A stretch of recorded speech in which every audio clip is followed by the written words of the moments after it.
Deuxième, juste de côté de la page, tu es venu jusqu'à nous. Là, nous nous adressons au Seigneur Jésus qui est venu jusqu'à nous. Quittant la gloire de ton ciel, tu es venu pour servir, donnant ta vie pour nous sauver. Alors, il est justement un serviteur. Jésus est reconnu comme un serviteur, un rédempteur. Le refrain dit Dieu Tout-Puissant, roi serviteur. Avez-vous déjà entendu parler d'un roi qui sert les autres, qui sert ses citoyens? Alors, Jésus-Christ est le roi serviteur. Tu nous appelles tous à te suivre et à t'offrir nos corps et en sacrifice. À l'honneur, à toi l'honneur, roi serviteur. Alors, chantons au peuple. Merci.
Dieu viendra pour faire une libre. Merci. On va demander à Célérat de venir, s'il vous plaît.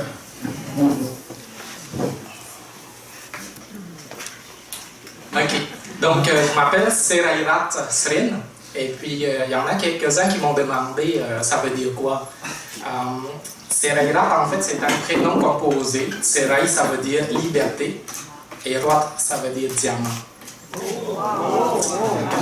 Humblement. Alors aujourd'hui, je vais justement témoigner comment ça se fait que j'ai quitté cette grande religion qui est le bouddhisme pour une personne qui s'appelle Jésus-Christ. Et parce que mon parcours, c'est quand même assez, disons, spécial, particulier. Mais Dieu sait comment venir chercher chaque personne à sa manière. Donc, ce qui m'est arrivé ne veut pas dire nécessairement que ça devrait être la même chose pour telle personne ou telle personne. Juste tantôt, en face de moi, j'étais à côté de Fernand, et puis je dis, Fernand, en face de toi, tu as le Maroc, le Cambodge, l'Algérie et la Cuba. Donc, ça fait que... Et si vous tous, ou nous tous, si nous sommes ici ce soir, excusez-moi, ce matin, c'est parce que Jésus vous connaît déjà. Ouais.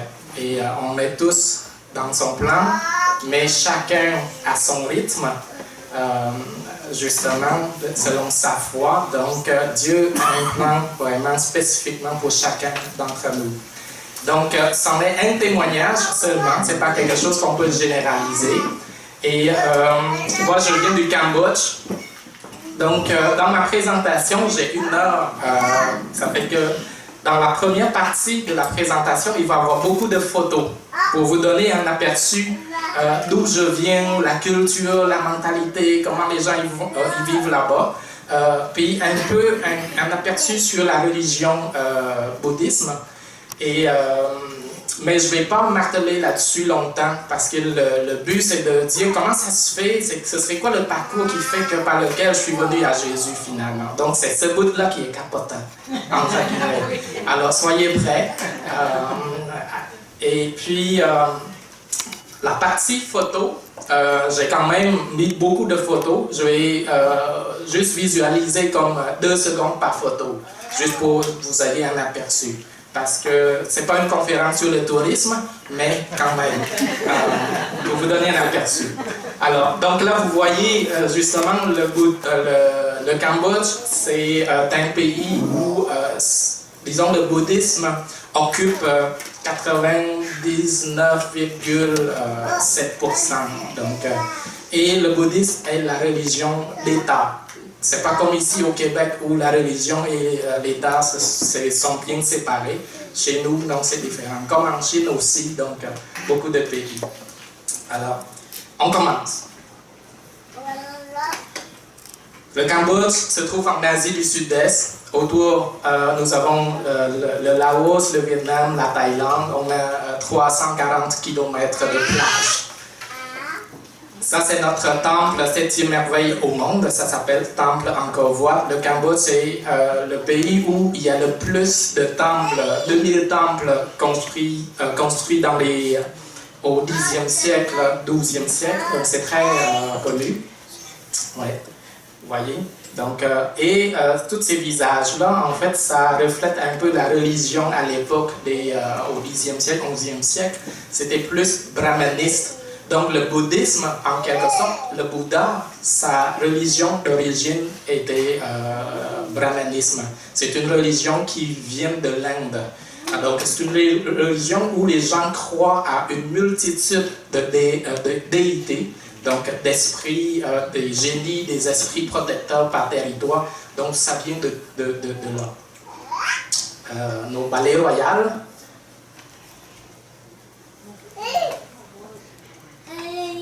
Le côté nature, la culture du riz, c'est comme ça on fait le riz.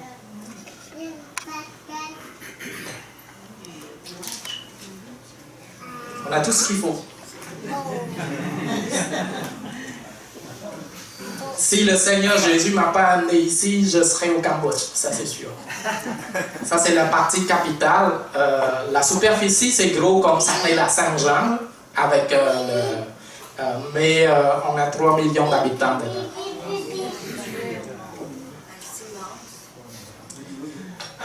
Bon, ça c'est le côté plutôt exotique. Vous voyez certaines nourritures que moi normalement je ne mange pas.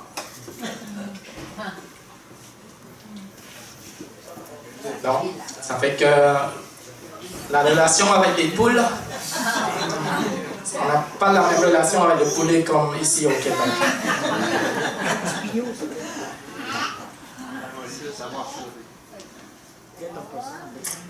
Mariage, les costumes de mariage. Je vais vite parce que je veux sauver du temps pour la partie témoignage. Nos hôtels. C'est pas cher. 5 étoiles, vous avez du genre $100 la nuit. Ce qui n'est pas le cas ici, c'est $2000 et plus pour un 5 étoiles.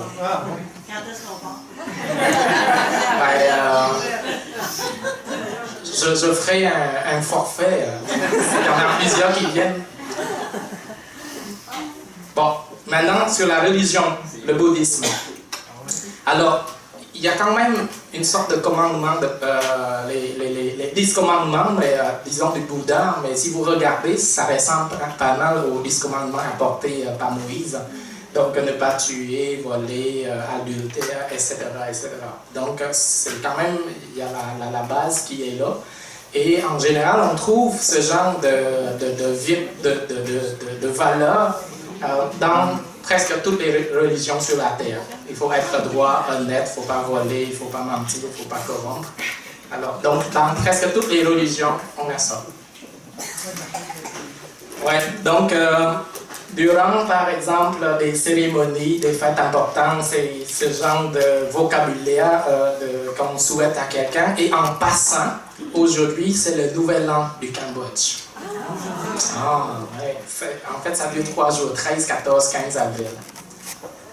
Alors, donc, les bouddhistes croient à la réincarnation.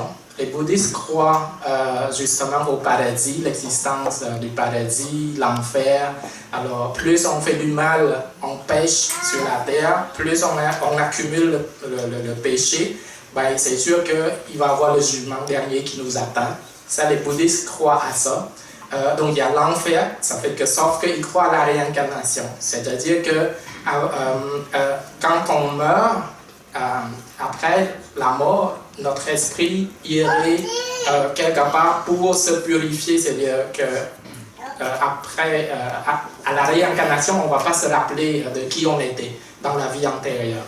Donc, avant d'aller à l'enfer ou d'aller au paradis, il faut se réincarner à maintes reprises sur la terre. Et donc, dans chaque vie sur la terre, plus on fait de bonnes œuvres, plus on gagne des crédits pour s'approcher du ciel, du paradis. Mais plus on fait de mauvaises œuvres, donc plus, quand on se réincarne, on se dégrade au niveau de style de vie, de qualité de vie. Par exemple, supposons que cette vie-ci, je faisais tellement de mal, ben, si je meurs puis je me réincarne plus tard, ben, je serais peut-être quelqu'un qui serait comme plus, disons, qui vivrait beaucoup de problèmes dans sa vie, n'aurait pas une qualité de vie. Peut-être handicapé, peut-être telle chose, ou abusé par quelqu'un. Donc, les bouddhistes, ils croient à cette loi de karma. Donc, le karma, c'est là, la loi du karma. Donc, oui, c'est une loi vraiment qui correspond à ce qu'on fait du mal à quelqu'un, ben, un jour, on va récolter aussi du mal.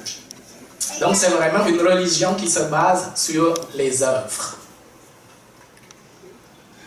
Le nirvana, on entend souvent parler. Donc, le nirvana, c'est quoi au juste? C'est sûr que pour les bouddhistes pratiquants, quand on fait des œuvres de charité, on ne vise pas le nirvana, on vise juste à ce que si on meurt, on préfère peut-être aller se réincarner dans une vie meilleure ou s'approcher du paradis. Mais les moines bouddhistes, par exemple, eux autres, ils s'inspirent du Bouddha Donc, ils veulent justement atteindre le nirvana, qui est vraiment un état où pour eux, c'est vraiment un lieu où il n'y a pas d'existence. Donc, c'est un lieu où rien n'existe. Ouais, d'accord? Ça, c'est le nirvana.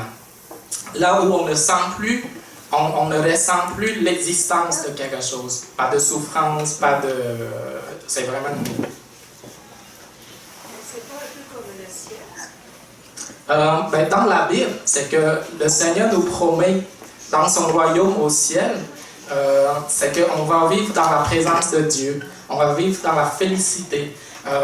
Donc, il y a l'existence justement de beaucoup de bonnes choses agréables, mais le nirvana, c'est il n'y a rien. Ouais. Parce que le Bouddha, lui, dans sa tête, quand il était humain sur Terre, c'est que tant qu'on existe, on souffre. Ouais. Donc lui, il ne veut pas vivre la souffrance parce qu'à cause de la réincarnation, ça fait là tu tombes dans un cycle de vie. Tu es né, tu vis, puis quand on vit, ben c'est sûr, on souffre. Juste, on rit trop, tu sais, on a mal au ventre parce qu'on rit trop. Donc c'est une forme de souffrance. On mange trop, par exemple. Donc, ça fait le Bouddha, il voit ce cycle de vie qu'à un moment donné, on vieillit, la maladie vient nous poigner. Après ça, ben, on meurt. Puis après, bon, l'esprit revient. Puis le problème, c'est que quand on se réincarne, on ne se rappelle pas des erreurs qu'on avait faites. Ça se peut qu'on va répéter encore les mêmes erreurs dans la vie suivante. D'accord? Gardez ça dans votre tête parce que tantôt, je vais faire le lien avec ça. Excusez-moi de savoir si après votre témoignage, on peut vous poser des questions. Oui, aucun problème. Ouais. Alors, donc, les moines bouddhistes, ils jouent un rôle important dans la religion.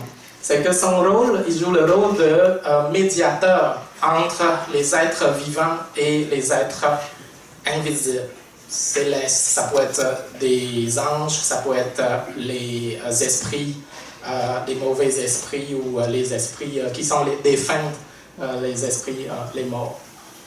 Et là, vous voyez, par exemple, disons, au Nouvel An comme ça, là, comme aujourd'hui. Là, si j'étais au Cambodge, moi et ma famille, on devrait apporter beaucoup de nourriture comme ça aux moines bouddhistes.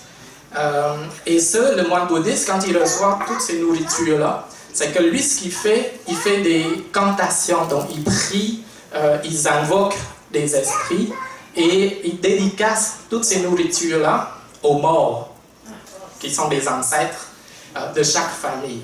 Donc, ça ne veut pas dire que lui, il va manger tout ça. C'est juste qu'il touche un peu à tout et il dédicace.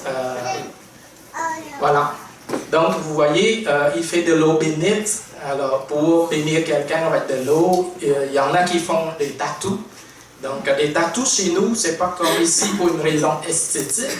Les tatous chez nous, c'est pour des raisons spiritistes. Je ne dis pas spirituelles, je dis spiritistes. Donc, en faisant ce rituel pour faire les tatous, ils invoquent les maîtres d'esprit. Donc, ils invoquent les esprits protecteurs, guerriers, de prospérité, tout. Donc, chaque tatou a sa fonction spirituelle. Vous voyez? Et regarde les symboles, c'est jamais bon. C'est un démon. Ouais. Mais pour nous, les bouddhistes, on est tellement familiers, vous savez, pour nous, ce sont des êtres célestes qui représentent un peu les dieux, avec petit d, les dieux, ou les esprits protecteurs. Mais en réalité, ce sont des démons. Alors donc, l'idolâtrie, c'est-à-dire l'idolâtrie, c'est quoi au juste? C'est quand on place notre confiance à un objet ou à quelque chose autre que Dieu. Alors donc ici, les bouddhistes, par exemple, ils font ce rituel-là pour laver la statue de Bouddha, pour symboliser que pour demander le pardon, pour que le péché soit lavé. Alors que en Jésus-Christ, pour que nos péchés soient lavés, soient nettoyés, et ce, une fois pour toutes, passé, présent et futur, c'est en demandant à Jésus, justement, qu'il nous sauve. Donc, ça fait que pour les bouddhistes, c'est il lave ça. Alors là, on voit notre premier ministre complètement à ma gauche. C'est notre premier ministre actuel, et ce depuis 37 ans. Là, il demande aux moines bouddhistes de bénir l'avion, une sorte de Boeing, parce que dans leur croyance aussi, les bouddhistes, c'est que par exemple, les gens qui font du taxi, le matin, ils font un petit culte aux esprits pour que, disons, esprit gardien de la voiture puisse lui amener beaucoup de clients. Dans les restaurants chinois, par exemple, quand vous entrez dans un restaurant chinois, il y a toujours un petit hôtel. Et ça aussi, c'est qu'eux autres, ils font des petites offrandes pour que les esprits du restaurant attirent les clients. Donc, ça, c'est la fête des eaux. Ça aussi, je vais vous conter un peu. Ça, c'est une fête nationale. Vous voyez, il y a des milliers de personnes qui viennent à cette fête. Donc là, dans le cortège, il y a des représentants du gouvernement, du roi aussi, parce que le Cambodge est un royaume. Donc il y a un roi qui ne gouverne pas.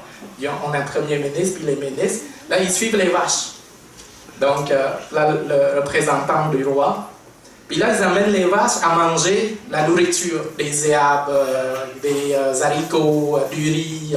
Ils amènent des bols d'eau, de lait, du vin, de Coca-Cola. Puis là, dans la foule, il y a des médiums, des voyants du roi, des clairvoyants. Eux autres, ils vont prédire l'économie de l'année qui suit du pays.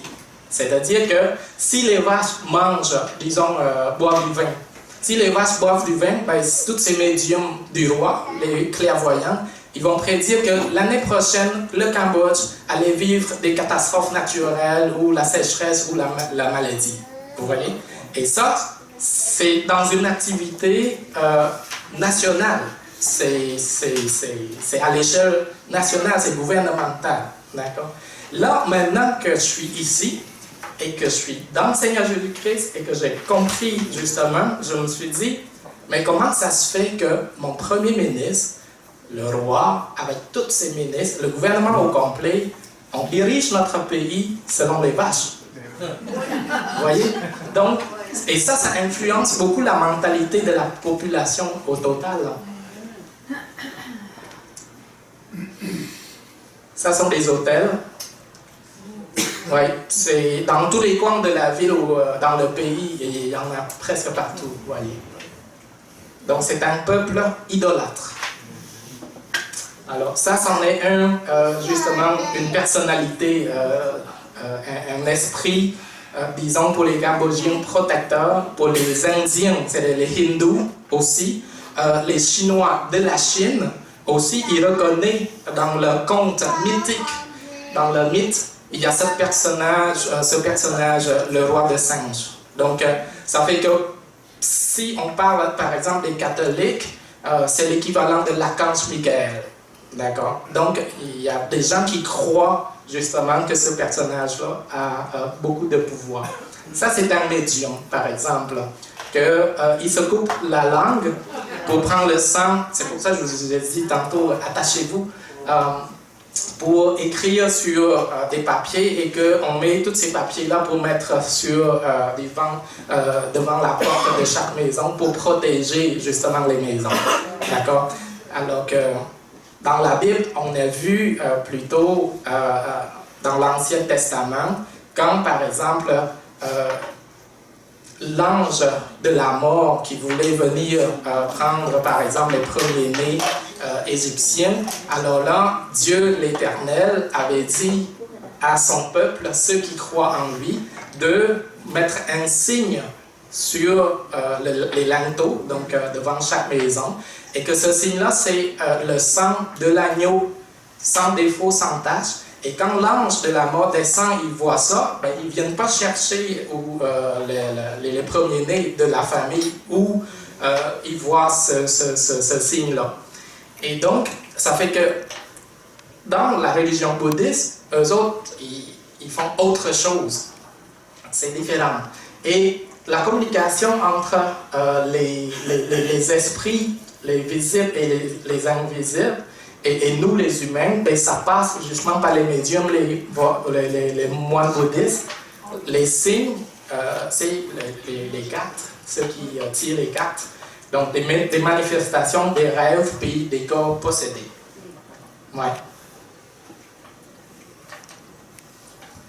Alors, donc, ça fait que là où se trouvent les pièges, c'est quand on voit dans toutes les religions possibles, on voit que la croyance, justement, des pratiquants, eux autres, ils placent, au lieu de placer en Dieu, le Créateur des cieux et de la terre, là, ils placent leur croyance, leur foi, justement, dans des personnages d'une religion, les défunts, anciens rois qui est mort, ou bien, par exemple, les ancêtres, ou bien, par exemple, des groupes d'animaux, les singes, les dragons, et on voit ces gens-là portent tous ces symboles-là.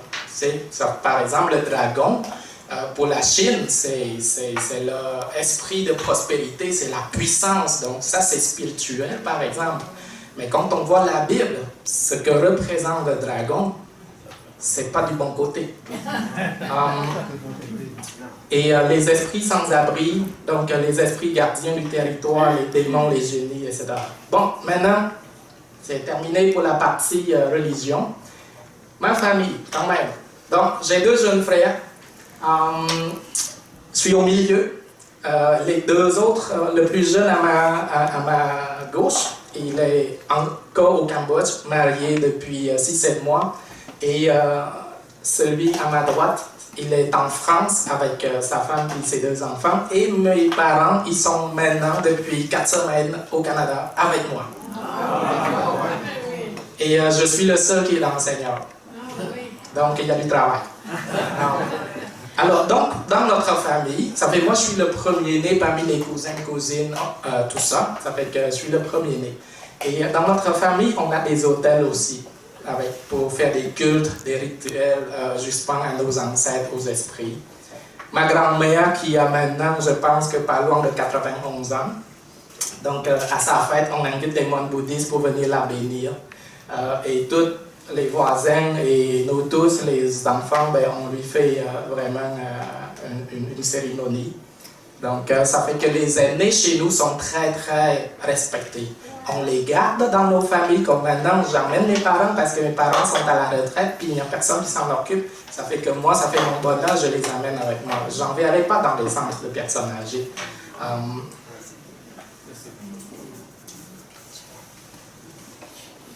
Ça, c'est à quoi ça ressemble, par exemple, un petit culte aux esprits. Donc, un cochon bien cuit, puis tout ça. Puis là, il y a des Coca-Cola, toutes sortes, il y a des bonbons, tout ça. Puis là, on invite les esprits. Et après ce culte, ben, une fois que les baguettes d'ensemble sont tous, disons, finies, alors les membres de la famille mangent tout ça, en espérant qu'on soit béni par cette nourriture. Et il y a de l'argent, des billets,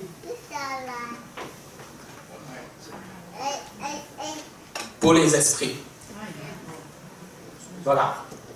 Quand il y a un nouveau-né, ben, il fait un petit culte aux esprits, ils invoquent les ancêtres et tout pour justement bénir ce bébé-là.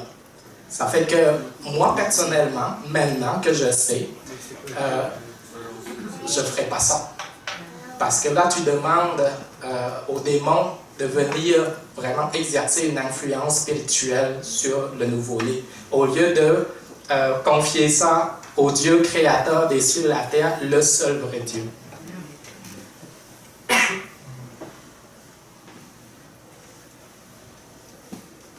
Au Nouvel An, mes parents, au Cambodge. Donc, dans nos maisons, on a des hôtels. Et vous allez voir qu'est-ce qu'il y a justement dans les petits bols. Ce sont des objets sacrés et bénis, autrement dit, par des médiums. Là, ce sont des dents de tigre, des dents de cochon sauvage. Puis là, on les garde, on croit que ça nous protège de dangers. Voilà. Je n'irai pas dans les détails, là. Mais moi, j'en avais sur moi quand j'étais bouddhiste. Je le portais vraiment sur moi. Donc, une boule de cheveux, par exemple. Moi, je l'avais sur moi pendant presque 10 ans. Et ça, je vais vous conter une petite anecdote là-dessus. C'est que ça, c'est ma tante qui m'a donné. Dans ma grande famille, j'ai parmi les oncles et les tantes, qui sont des gens qui ont des dons spiritistes. Donc, ils sont capables d'entendre, de communiquer avec les esprits. Et ces esprits, il y en a qui entrent dans le corps de ma tante pour communiquer avec nous. Pas juste avec nous, avec ses clients à elle, parce qu'elle, en quelque sorte, elle est possédée depuis l'âge de 12 ans. Ça fait que les études, tout ça, oublie ça, parce que des fois, c'était même pas elle. Alors, donc, les esprits entrent en elle, ça sort, ça entre comme ça. Et ça fait qu'un jour, moi, j'avais 16 ans, donc j'ai commencé à consulter ma tante, jusqu'à ce que je quitte le Cambodge à l'âge de 22 ans pour venir ici au mois de janvier 2002. Et là, pendant tout ce temps-là, ma tante elle m'a donné ce morceau de cheveux humains. Puis elle dit qu'il y a 2 esprits gardiens qui sont rattachés ou bannis à ce morceau de cheveux. Ça fait la personne qui possède cette chose-là, ces 2 esprits-là te suivent partout et en tout temps. Donc, moi, j'étais ici avec ce bout de cheveux, puis ma tante au Cambodge était capable de savoir ce que je faisais ici parce qu'il y avait 2 esprits qui lui rapportaient ce que je faisais. Et c'était réel. Quand moi, je suis venu au Canada avec une bourse d'études. Donc, avant de gagner cette bourse, c'était quand même un concours national. Il y avait plus de 300 candidats, puis il y avait juste 4 bourses pour le Canada. Et moi, j'avais 19 ans. Ça fait que quand moi, j'allais poser ma candidature, même avant de passer les concours, je suis allé voir ma tante. Ma tante, est-ce que j'allais gagner cette bourse? Elle dit, tu serais le premier du pays. Je dis, ah, c'est une joke. Et là, c'était un esprit qui était en elle pour nous parler. Et pour vous résumer, à travers tous les concours, parmi les 350 candidats, il y avait mes propres professeurs à l'université. Et j'avais 19 ans. Puis j'ai été toujours le premier dans chaque concours. Et je suis arrivé ici. Et je peux vous compter des exemples comme ça, comme quoi, pour juste dire que ces esprits, ça existe. Ces esprits, ils peuvent arranger les choses. Ils ne peuvent pas lire l'avenir, par exemple. Dieu seul peut. Mais ils peuvent nous arranger les choses pour que les choses arrivent selon ce qu'eux autres, ils nous avaient prédit. Mais ce n'est pas une prédiction. C'est juste, OK, on va t'arranger ça. Et le jour, la date est arrivée, les choses se produisent. Mais comme Dieu est au contrôle de toutes choses, des fois Dieu permet, parce que ces esprits-là, ils ne savaient pas qu'un jour je suis devenu chrétien. Là. Et le jour où je suis venu au Seigneur, je suis devenu chrétien, ces esprits n'étaient pas contents. Ils menaçaient ma tante. Elle dit, tu n'as pas bien veillé sur Séraï, il est devenu chrétien. Et là, il ne nous prie plus, il ne prie plus à nous, il n'invoque plus nos noms. Ces esprits n'étaient pas contents. Puis, ça a causé des troubles à ma famille, des accidents, tout autre, à des membres de ma famille. Mais moi, le Seigneur m'a protégé. Je suis venu au Seigneur en 2007, jusqu'à maintenant, je n'ai jamais eu d'accident, rien ne peut me toucher, rien. D'accord? Donc, et je vous parle de tout ça, ce n'est pas pour vous faire peur, mais c'est pour vous dire, faites confiance dans le Seigneur. C'est le Seigneur qui est le Tout-Puissant. J'en suis la preuve vivante. Voilà. Donc, comment ça se fait que je suis venu au Seigneur? Bon. Alors, quand j'étais au Cambodge, vu que je côtoyais ma tante depuis l'âge de 16 ans, et puis j'ai été éduqué depuis mon enfance, dans le bouddhisme, donc dans l'idolâtrie, à prier à tous les esprits, tous les dieux, à avoir toutes sortes d'objets sacrés, puis je mettais ma confiance dans les objets sacrés, et tout et tout. Et puis là, rendu à l'âge de 18-19 ans, moi j'ai commencé à donner des cours de ma langue maternelle aux francophones. Donc mon français était un peu, c'est pas beaucoup, mais j'étais capable quand même de gagner ma vie en donnant des cours de ma langue maternelle, le cambodgien, à des francophones. Ça fait là, parmi mes étudiants, c'est sûr c'était des personnes, disons, âgées de plus de 40 ans, des étrangers qui sont allés au Cambodge pour des missions soit les Nations Unies, l'UNICEF, l'UNESCO, l'ambassade. Donc, ces personnes-là étaient mes étudiants. Là, parmi eux, il y avait des missionnaires chrétiens. Donc, j'avais un missionnaire belge qui m'a parlé de Jésus. Moi, j'étais son interprète pour ses projets. Mais ça entre par la gauche, ça sort par la droite. Ça ne restait pas parce qu'au quotidien, je consultais ma tante. Ça fait pour moi, les Blancs, par exemple, les Occidentaux qui me parlent des choses spirituelles, je dis, c'est des choses imaginaires dans votre tête. Parce que vous n'êtes pas capable de faire manifester des esprits comme nous, les Asiatiques, les Africains, les Hindous, parce que dans nos cultures, on pratique ça. Ça fait que quand vous arrivez dans un village où on dit ben, il y a des sorciers, attachez-vous parce que si vous n'êtes pas en Jésus-Christ, ça risque de brasser pour vrai. Parce que quand même, dans le côté obscur, c'est qu'il y a quand même une hiérarchie des autorités célestes. Donc, si toi, tu es protégé par un petit démon ou petit esprit protecteur, et que l'autre est protégé par un plus grand esprit protecteur, donc ça joue. C'est comme des partis politiques qu'on vit dans la société. Là. Si t'es péquiste, t'es libéral, t'es la CAQ, tout ça, puis c'est qui est au pouvoir. Regarde, en Jésus-Christ, t'as plus de hiérarchie. Jésus, le puissant. Et quand je dis ça, c'est parce que j'avais demandé à des esprits qui habitaient le corps de ma tante un jour. Mais je reviens. Ça fait que là, parmi mes étudiants, ben, il y avait des missionnaires. Donc, ils me parlaient de Jésus, ça rentre par là, ça sort par là, ça ne m'intéressait pas. Et après ça, quand le missionnaire belge est parti, avant de partir, il m'a donné une Bible. Vous savez, moi, je regarde, je ne comprenais pas grand-chose, parce que pour lire la Bible, c'est quand même, il y a la culture là-dedans. C'est la notion culturelle. Et t'es asiatique, bouddhiste, puis là, tu lis la Bible, ça parle des Juifs, ça parle de l'Israël, ça parle... écoute, puis la notion du monde céleste, ça fait pour moi, c'était trop... il y a trop d'écart pour ma compréhension à l'époque. Après ça, il est parti. Quelques semaines plus tard, j'ai reçu un appel de l'ambassade de France pour dire « Monsieur Srin, on vous demande de venir donner des cours à une nouvelle famille française. » J'arrive, j'avais mes cours pour présenter mes cours. Eux ont dit nous, en fait, c'est qu'on aimerait ça, être capable de parler et de lire selon ce livre-là. Ça fait là, ils m'ont sorti le couple, c'est un couple missionnaire français. Et là, je dis, ah ben ça, je connais ça. C'est le Belge, il m'a donné une copie. Là. Le couple français m'est arrivé avec une autre copie. Je dis, ben là, mon français n'est pas assez bon. C'était un prétexte. Et il dit, ben nous, on a la version en cambodgien.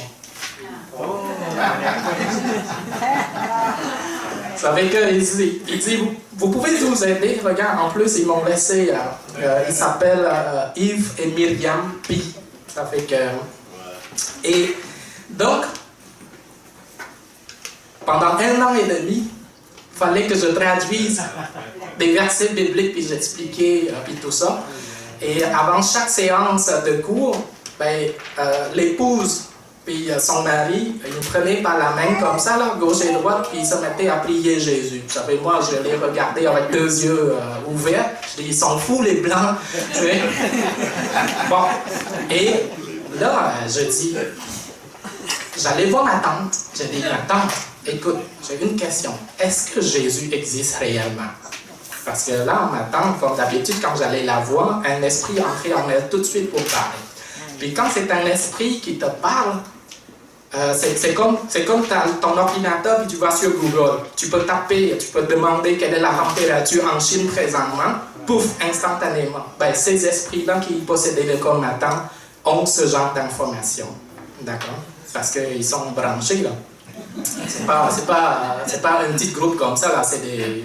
Je ne sais pas combien, je n'ose pas dire. Et donc...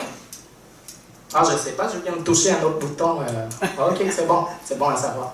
Et donc, ça fait que là, cet esprit qui était dans le corps de ma tante à ce moment-là me répondait, oui, Jésus existe réellement dans le monde que nous, les humains, on ne voit pas.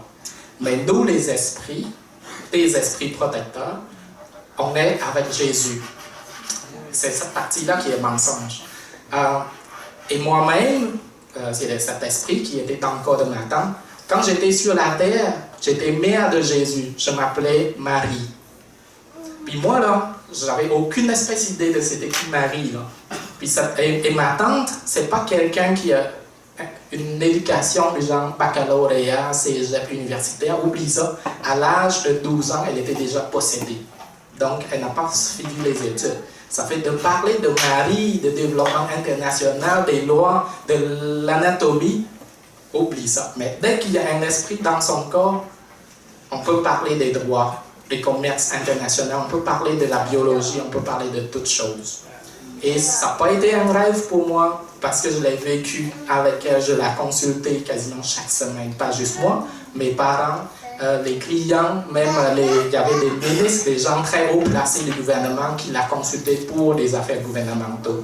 Et c'est ce qui se produit par là. Donc quand elle me disait que Jésus existait pour vrai, je dis ah, ok, c'est bon. Et là, elle dit cependant, ben, nous on est avec Jésus, c'est elle avec ses esprits. Et qu'elle s'appelait Marie. Ça fait dans ma petite tête à l'époque, je me suis dit, ben, si je connais la maman, pourquoi j'ai besoin de connaître le fils? Tu sais, au niveau d'autorité, hiérarchie, normalement, c'est maman qui peut dire quoi faire au fils. Mais maintenant, je comprends que c'est le fils. C'est le fils Jésus-Christ qui sauve, qui donne la vie éternelle à ceux et celles qui placent leur croyance, leur confiance en lui seul, pas dans une religion, mais en ce que lui, sa personne, ce qu'il a fait pour nous. Il a donné sa vie, justement, son sang. Donc, c'est pas d'avoir le sang de la langue d'un médium mettre sur chez nous qu'on va être libéré, sauvé. C'est le sang de Jésus-Christ. Parce que, justement, ça représente cet agneau de Dieu, sans défaut, sans tache, pas de péché. Et je sais que dans beaucoup de religions reconnaissent que Jésus a été sur terre et sans péché. Mais la partie suivante, pourquoi il a été à la croix? Ben, c'est justement en étant sacrifice humain. Parce qu'on ne peut pas prendre, par exemple, comme vous avez vu, des sacrifices tantôt, là, un cochon, là, tout le quatre pattes vraiment étalé. Ben, c'est pas ça qui nous sauve. Donc, un animal, le sang d'un animal ne peut pas sauver un être humain. Et un être humain que n'importe qui dans la salle ne peut pas me sauver non plus parce que chacun a ses péchés. Vous devez régler chacun son compte. Donc ça prend quelqu'un qui n'a pas de péché pour me sauver. Et quelqu'un qui n'est pas juste humain, mais qui est Dieu. Oui, spirituellement, sa puissance puisse être couvrir et pour beaucoup en même temps à la fois. Donc ce que j'ai découvert justement par après, je vais vous dire, c'est ça qui m'ont amené. Et donc, quand j'ai validé, même les esprits, eux autres, ils reconnaissaient que Jésus existait. Donc, ça fait que là, par la suite, deuxième point, ben, vu que moi j'étais toujours vraiment attaché à ma tante, alors que le Seigneur Dieu, il a envoyé des chrétiens pour m'annoncer les bonnes nouvelles. Mais moi, j'écoutais pas. Ça fait que l'étape suivante, à ma compréhension, il m'a fait gagner cette bourse pour me séparer de ma source spiritiste. Donc, je suis arrivé ici au mois de janvier 2002. Ça fait que là, je partais de 40 Celsius. Et 2 jours plus tard, je suis arrivé ici à moins 28 à Chicoutimi. Quand je passais à travers le parc, là, au début, je suis sorti à Montréal. Et là, il faisait moins 10. Je voyais la neige qui tombait là, en 2002. Ça fait pour moi, c'était la première fois que je voyais ça. Là. J'avais une bouche ouverte comme ça là, qui mangeait la neige dans les arbres. Pour vrai, le chauffeur de taxi, il mettait toutes mes valises dans le coffre de son taxi puis il m'attendait comme ça parce que j'étais en train de manger la neige. Après ça, on m'a mis dans un autobus le lendemain. Je prenais l'autobus, une fois que j'entrais dans le parc des Laurentides, 1h30 par après, là, je commençais à paniquer. Là, j'allais voir le chauffeur d'autobus, je dis, monsieur, est-ce qu'on avance? Elle dit, oui, bien sûr. Pourquoi tu me demandes ça? Je dis, ben, c'est parce que c'est les mêmes arbres qui tournent. Puis c'est blanc partout. Je me demandais si on était dans un studio de Hollywood, tu sais. Elle dit, ben, tu vas où? Je dis, ben, je vais à Chicoutimi. Elle dit, ah, Chicoutimi, ben, on arrive tantôt. Je dis non, je ne vais pas à tantôt, je vais à Chicoutimi. Parce que pour moi, dans ma tête, tantôt, c'était le nom d'une ville. Et lui, il dit non, tantôt, mais bref. Mais je suis arrivé là-bas. Pendant 5 ans. Pendant 5 ans, j'étais déconnecté de ma tante. Je ne pouvais plus la consulter. Je ne pouvais plus demander. Et là, j'avais des difficultés parce que pour moi, c'était comme une drogue, mais spirituelle. Quand tu as l'habitude de consulter un médium là, pour savoir ce qui arrive, c'est comme quelqu'un qui est drogué de l'Internet, tu sais, ou de GPS, justement. Ben, tu vois, quelque part, GPS, tu pitonnes, mais une fois qu'on t'enlève le GPS, tu ne sais plus où aller.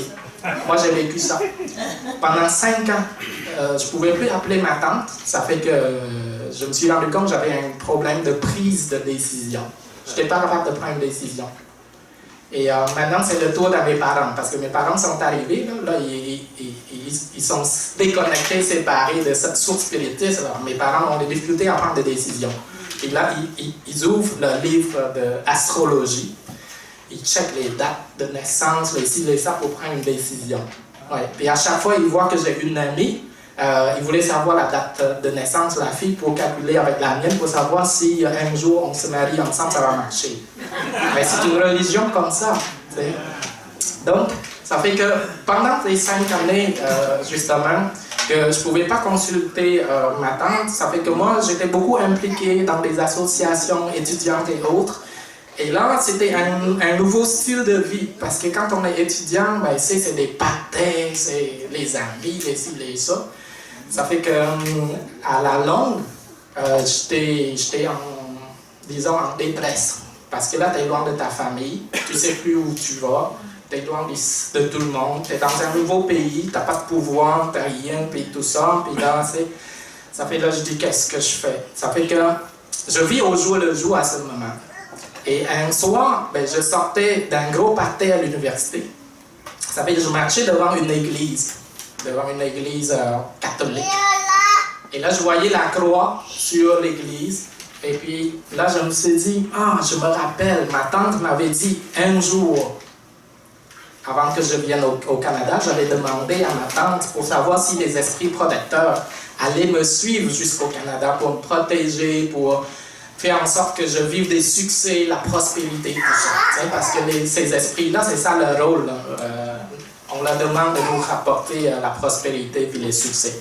Ça fait que là, ces esprits avaient dit, quand tu vas au Canada, nous, on ne te suivra pas. Mais là-bas, il y a aussi des esprits dans ce territoire. Donc, on fonctionne par territoire. Mais on est tout un réseau. Ça fait que les esprits là-bas, là, ils savent que tu nous connaisses et tout ça. Mais c'est important que tu te montres respectueux envers les esprits territoriaux. Ça fait moi, à cette soirée-là, à ce soir-là, à 3 h du matin, je marchais, puis il pleuvait, puis là, ça fait que je voyais une croix sur une église. Je me suis dit, c'est vrai, ici c'est Jésus, je suis dans le territoire à Jésus. Donc c'est lui l'esprit protecteur des Blancs. Ça fait là, je me suis mis à genoux pour la première fois devant cette église-là, à 4 h du matin à peu près, il pleuvait. Puis moi, je me suis vidé le cœur, là, c'est avec toutes les détresses, les ci, les ça, après 5 ans, étudiant, pauvre, tout le kit. Et là, j'ai dit, Jésus, écoute, je suis dans ton territoire, est-ce que tu peux m'aider?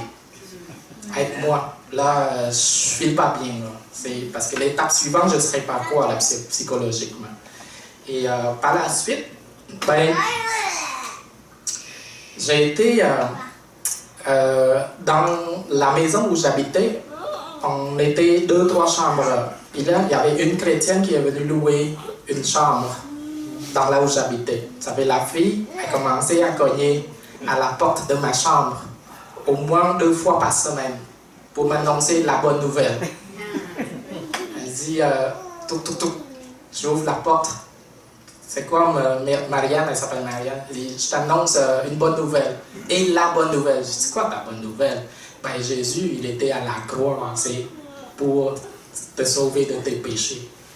Je dis, Marianne, s'il te plaît, là, ça fait déjà depuis plusieurs semaines que tu nous fais ça, pas juste à moi, là, à mon ami algérien, à l'autre gars qui est sénégalais.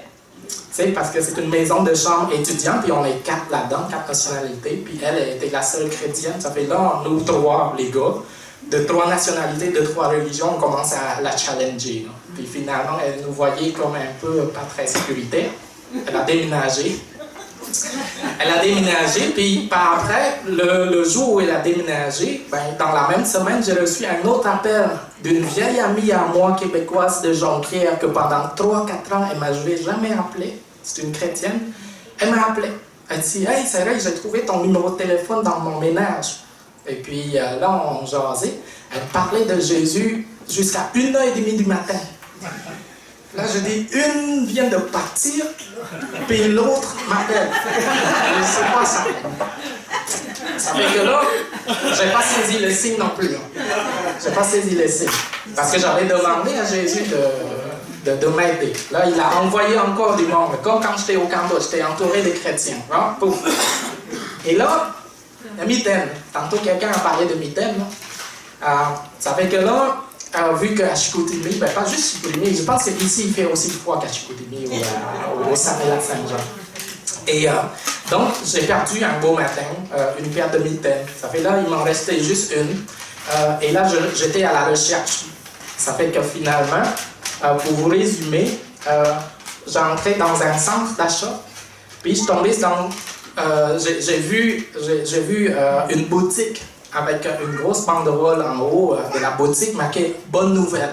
Et là, ça piquait ma curiosité. Je dis, attends, j'étais avec une amie, je dis, attends Daniel, je vais voir c'est quoi dedans, pourquoi ça s'appelle Bonne Nouvelle. J'entrais là-dedans, c'était une activité d'évangélisation.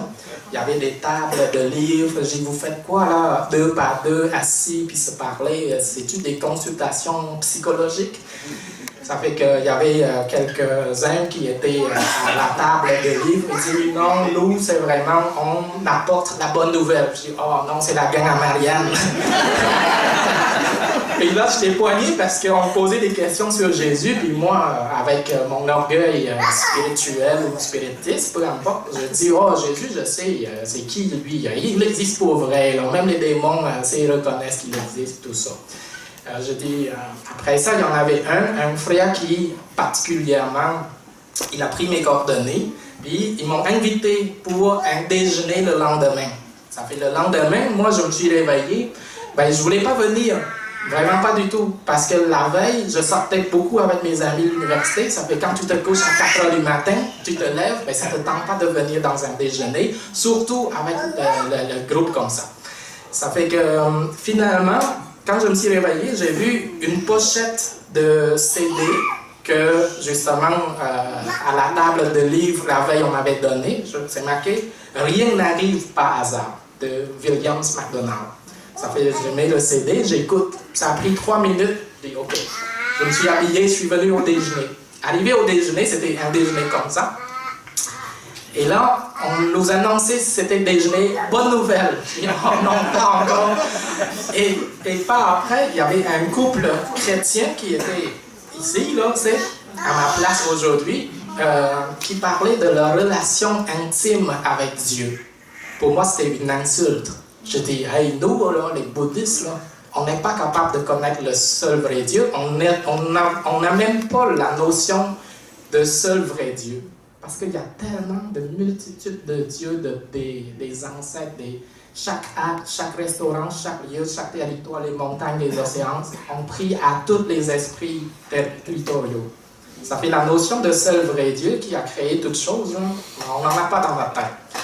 Ça fait pour moi de voir un couple blanc, occidentaux, qui disaient qu'ils avaient des relations intimes avec Dieu. Je dis, ça c'est imaginaire, ça c'est prétentieux. Mais par la suite, justement, un frère qui a pris contact, qui commençait à me parler des péchés de notre destin humain. Moi, ça ne m'intéressait pas. Mais plus tard, j'ai lu ça. C'est que pendant que j'étais en contact avec ce chrétien-là, qui essayait de me convaincre à lire la Bible, à étudier justement des leçons en lien avec la parole de Dieu, moi ça ne m'intéressait pas. Ça fait qu'un soir, j'ai eu un rêve. J'ai eu un rêve. Dans mon rêve, j'ai été appelé avec une voix dans mon rêve que je ne voyais pas. Il dit, suis-moi, suis-moi, avant que ça soit trop tard. À part moi, il n'y a personne d'autre. Il y en aurait comme moi, mais qui n'est pas moi. Suis-moi. Ça fait moi, dans mon rêve, je dis, mais qui vous êtes, je ne vous vois pas, puis j'entends, tu sais. Ça fait que finalement, on dit, ben écoute, si tu veux voir à quoi ressemble notre monde, tu peux regarder devant toi, il y a des cadres, c'est des tableaux comme ça, dans mon rêve. Puis quand je regardais, je voyais justement un symbole, comme ça là, mais à l'envers. Ça fait quand je me suis réveillé de mon rêve, je prenais mon journal intime, puis je retranscris ce que j'avais entendu, même le dessin. Pour vous résumer, 2 semaines, 3 semaines plus tard, j'étais à Montréal. Mon amie Gabrielle, celle qui me parlait au téléphone jusqu'à 1h30 du matin, elle savait que j'étais à Montréal. Elle dit, c'est vrai, toi qui aimes des livres sur le leadership, sur le management, ben va, il y a une librairie, mais c'est une librairie chrétienne. Ça fait j'entrais dans la librairie, puis la première chose que je vois là-dedans, c'était un rayon de livres à mon niveau, puis il y avait ce symbole-là. Ça fait que là, il était comme ça, sur un étagère, cette Bible-là. Ça fait moi, je dis, mais ce symbole, je l'ai vu il y a 2 semaines dans mon rêve. Ça fait là, j'ai viré comme ça. J'ai dit, ça c'est exactement la position dans mon rêve. J'ai viré comme ça, et encore, j'ai viré comme ça. C'est les 3 positions que je voyais dans mon rêve, sauf cette position-là. Là, je regarde, j'ai dit, c'est quoi ça? Elle dit, oh non, la Bible. Et là, je regarde, c'est quelle version? C'est marqué version 8 secondes. J'ai dit, oh, ça, le frère en question m'en avait parlé que c'est une version recommandée. Vous savez, je l'ai acheté. Ça m'a coûté $80 en mémoire de ce rêve-là. Là, je suis rentré à Chicoutimi. J'entrais dans ma chambre avec cette Bible dans la main, puis je prenais mon journal intime. Je regardais dans mon journal intime le dessin que j'avais fait en mémoire de ce rêve, c'était pareil. Là, je dis, OK, je pense que si c'est rentré dans mon rêve et qu'il y a ça, je pense que ça veut dire qu'il faut que je commence à lire ce livre-là. Là, j'ai commencé à lire. J'ouvre. Premier verset de la Bible, tout premier. Au commencement, Dieu créa les cieux et la terre. Je dis, Dieu créa les cieux et la terre? C'est pas Bouddha, fait. Et ben c'est qui Dieu? Donc juste le premier verset, ça a été une révélation totale pour moi. Parce que j'avais pas la notion d'un seul vrai Dieu créateur. Il n'y en avait pas dans ma tête bouddhiste. Et par la suite, ben, un frère, ça joue tout seul, ok. Et par la suite, justement, j'ai commencé à aller à l'église, d'accord? Puis en même temps, je lis la Bible. Puis là, il y avait plein de choses que je ne comprenais pas. C'est normal, parce que... et on m'a dit, c'est vrai, quand tu lis, il faut prier avant de lire, pour que l'Esprit de Dieu, l'Esprit Saint, l'Esprit de Jésus-Christ t'accompagne dans ta lecture. Donc, j'ai commencé à lire. Puis là, à l'église, ben, finalement, ce frère-là m'a suggéré de suivre un cours. Imagine le titre du cours. Bonne nouvelle! Bon. Vous savez, j'ai commencé à suivre le cours. Et après ça, rendu au 3e cours, 3e leçon, ça parle du péché. Là, ça a été une révélation pour moi. Parce que dans le bouddhisme, on reconnaît qu'on est pécheur. Donc, c'est pour ça qu'il y a la réincarnation, il faut se réincarner pour payer nos dettes, c'est les péchés de la vie antérieure. Mais là, ce que j'ai découvert dans la Bible, c'est que Dieu nous propose, c'est un don gratuit. Donc, pour effacer, pour mettre nos comptes de péché à zéro, une fois pour toutes, passé, présent, futur, pas juste cette vie présente, pour toujours, ben, ça se trouve en Jésus-Christ. Tu crois en lui seul, pas lui plus tes œuvres, c'est lui seul suffisant.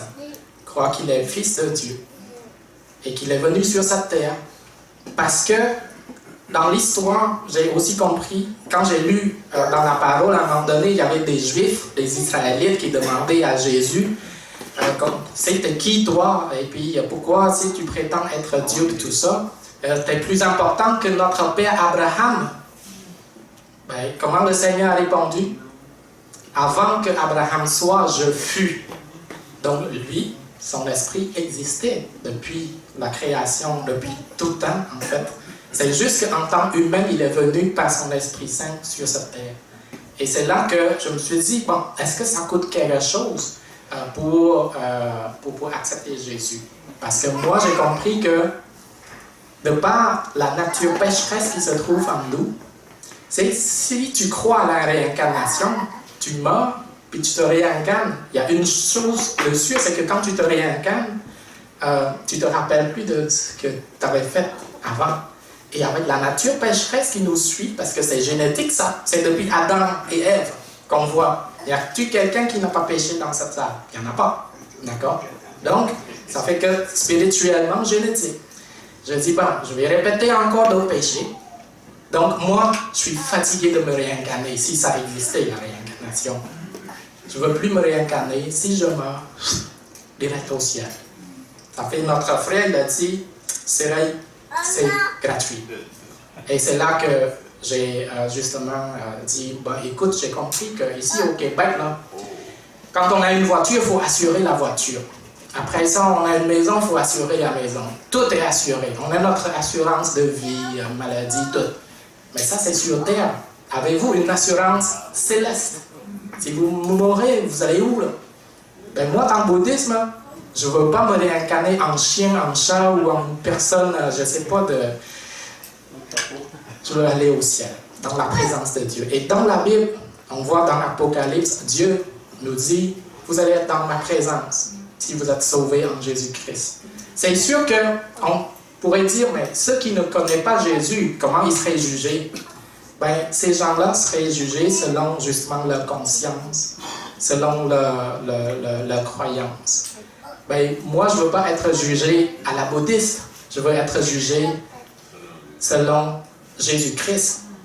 Parce que juger selon lui, c'est que c'est lui qui paye. Prenons un exemple concret sur cette terre.